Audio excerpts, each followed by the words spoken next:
주식을 사고 나면 1년 동안 어떤 일이 일어나는가? 겨울이 왔다고 전전긍긍하는 사람은 없다. 겨울이 지나고 나면 따뜻한 봄이 올 확률이 100%라는 사실을 알기 때문이다. 투자도 마찬가지다. 제대로 된 투자를 해서 손실을 포함한 모든 것이 확률적 전개의 과정이라는 것을 확신하면 편한 잠을 청할 수 있다. 주식을 1년 동안 보유하고 있는 투자자는 정말 드물다. 평균적인 투자자에게 1년이란 매우 긴 시간이다.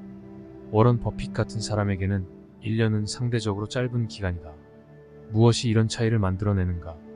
일반적인 주식에서 일어나는 통상적인 일들을 알고 있다면 1년간이 변화무쌍한 흐름을 비교적 느긋하게 관찰할 수 있는 여유가 생긴다. 지식을 기반으로 한 강한 확신이 있으면 시간과 싸워서 이길 수 있다. 2000년 1월부터 12년의 기간 동안 관찰한 대한민국 주식의 1년을 살펴보자. 일반 투자자들이 1년을 건디기 얼마나 힘들지 집착할 수 있는 재미있는 결과들을 볼 수 있을 것이다. 임의의 주식을 매입하고 나서 1년 기간 내에 10% 이상 상승하는 것을 경험할 확률은 0.85다. 여기서 0.85란 수치는 10번 중 85번이란 뜻과 같다. 10번 중 6번 0.61은 30% 이상 상승을 경험한다. 4번 중 1번 0.24는 2 이상 상승을 경험한다.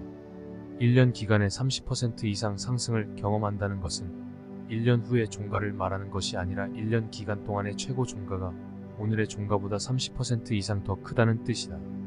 9% 이상 떨어지는 것을 경험할 확률은 0.83이다. 10번 중 6번 0.59은 23% 이상 떨어지는 것을 경험한다. 4번 중 1번 0.25은 반토막을 경험한다. 여기서 위쪽은 10%, 30%, 100% 상승한 경우를 보았고 아래쪽은 96, 23%, 50% 하락한 경우를 보았다. 이것은 일장에서 언급한 상한가 15%에 대응되는 하한가는 마이너스 13%가 되어야 하는 것과 같은 이유의 서이다. 30% 상승하고 나서 본전이 되려면 23% 하락하면 된다. 아직도 30% 상승에는 30% 하락을 비교해야 한다고 생각되는 독자가 있는 경우를 위해서 몇 마디 더한다. 만일 상승과 하락의 크기를 같게 해서 비교해야 한다면 1000% 상승은 어디에다 비교할 것인가? 1.000% 하락은 존재하지도 않는다. 하락은 기껏해야 최대 1006밖에 안 된다. 900% 상승은 90% 하락과 같은 무게를 가진다. 30% 상승에는 30% 하락이 대응된다는 것은 산술 평균적 관점, 즉 일회성 투자의 관점이다. 참고로 1년 내에 10% 이상 하락을 경험할 확률은 0.81이고 30% 이상 하락을 경험할 확률은 0.49다. 이들은 10% 상승과 30% 상승에 비해 더 큰 무게를 가지므로 확률이 제법 떨어지는 것을 볼 수 있다. 반면 9%와 23% 하락 확률은 각각 10% 상승과 30% 상승에 얼추 비슷하게 어울린다.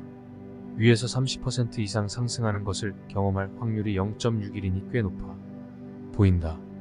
1년을 기다려보면 5번 중 3번에 가까운 확률로 30% 이상 상승을 경험할 수 있으니 얼핏 어렵지 않게 기다릴 수 있을 것 같다. 그렇지만 그 과정에는 참아내야 할 통계가 숨어 있다. 30% 이상 상승을 경험하는 과정에 23% 이상 하락이 같이 포함되는 경우가 45%나 된다. 300 이상 상승과 같은 무게의 하락이 혼재하는 1년을 쉽게 견뎌낼 수 있겠는가? 이번엔 6개월 동안 어떤 일이 일어났는지 보자. 10번 중 8번 5은 10% 이상 상승하는 것을 경험한다. 2번 중 1번은 30% 이상 상승을 경험한다. 2배 이상 상승을 경험할 확률은 0.13이다. 10번 중 8번 0, 76은 9% 6 이상 하락을 경험한다. 이 수치를 보면 6개 일을 참기도 만만치 않음을 짐작할 수 있다. 2번 중 1번은 6개월에 23% 이상 하락하는 경험을 했다. 이번에는 주식을 산 후 첫 3개월 동안은 어떤 일이 일어났는지 살펴보자. 10번 중 7번 0.72은 10% 이상 상승을 경험한다. 30% 이상 상승을 경험할 확률은 0.36이다. 2배 이상 상승을 경험할 확률은 6이다. 10번 중 7번 0.7은 이 기간 중에 9% 이상 떨어지는 것을 경험한다. 23% 이상 하락을 경험할 확률은 0.35다. 반토막을 경험할 확률은 0.06이다. 3개월을 지켜보는 것도 만만치 않다. 그림사의 작학 1년, 6개월, 3개월의 기간 동안 10%, 30%, 100% 상승할 확률과 9%, 239, 50% 하락할 확률을 정리해서 보인다. 인기주와 비인기주는 어떻게 움직이는가? 제레미 시겔은 그의 멋진 책 스타크스 포 더 IRL에서 여러 지표를 기준으로 투자했을 때 예후가 어떤지를 명쾌하게 보여주고 있다.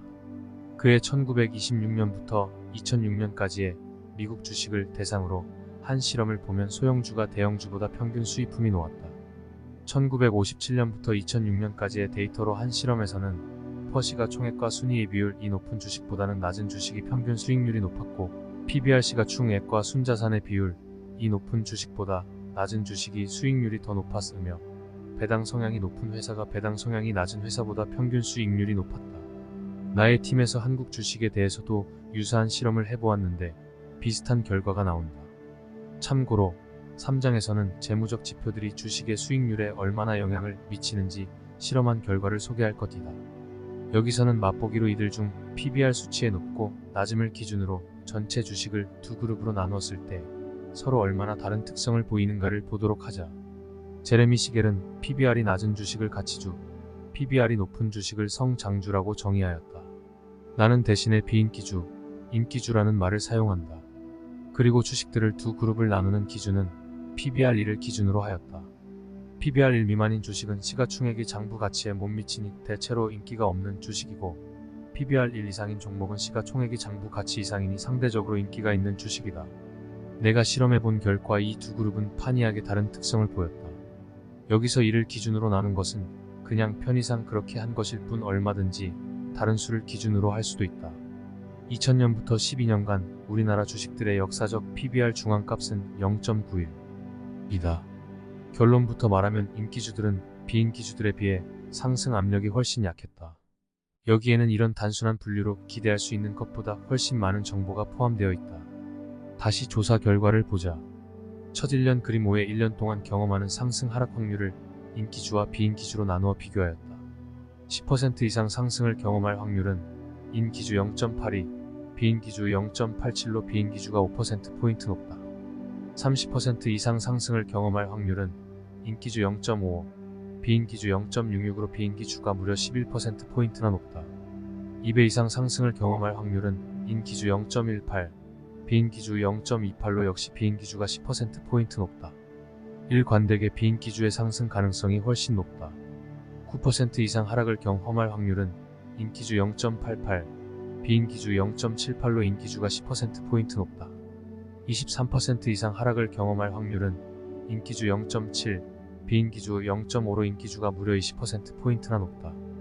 반토막 이상 하락을 경험할 확률은 인기주 0.35, 비인기주 0.16으로 역시 인기주가 19%포인트나 높다. 인기주는 비인기주에 비해 상승 확률은 낮고 하락 확률은 높다. 특히 반토막 이상 하락을 경험한 빈도는 인기주가 비인기주보다 2배 이상 높다.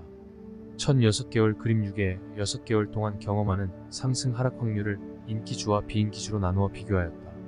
10% 이상 상승을 경험할 확률은 인기주 0.77, 비인기주 0.82로 비인기주가 5%포인트 높다.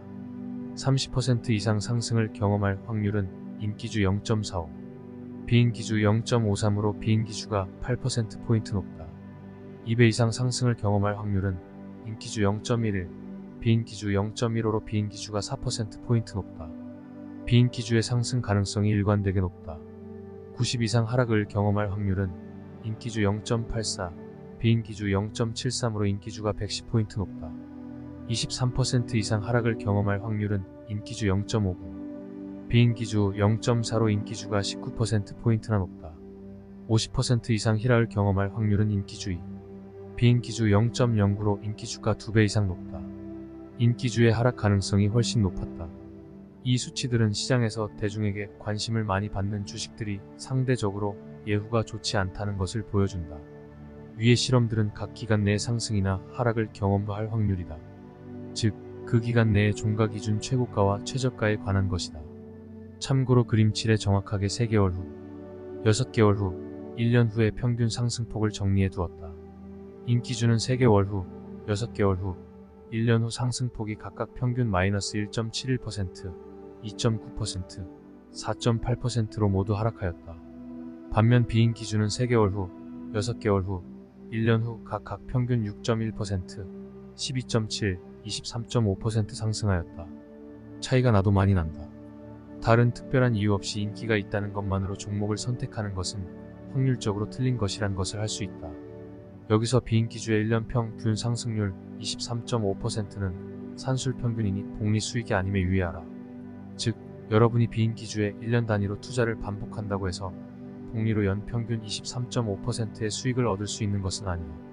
지난 2000년부터 12년간의 인기주와 비인기주의 역사적 비용은 46.54로 비인기주가 다소 많다. 2012년 말 기준으로는 인기주와 비인기주의 수는 4,850이다. 반면 시가총액함은 인기주가 비인기주에 다 2.45배 크다. 평균 시가총액은 인기주가 비인기주보다 2.01배 크다. 비인기주에는 상대적으로 중소형주가 많이 몰려있다. 인기주와 비인기주의 예후에 관한 제레미 그랜덤의 말을 인용해보자. 이 성장 기업은 짜릿할 뿐더러 인상적으로 보인다.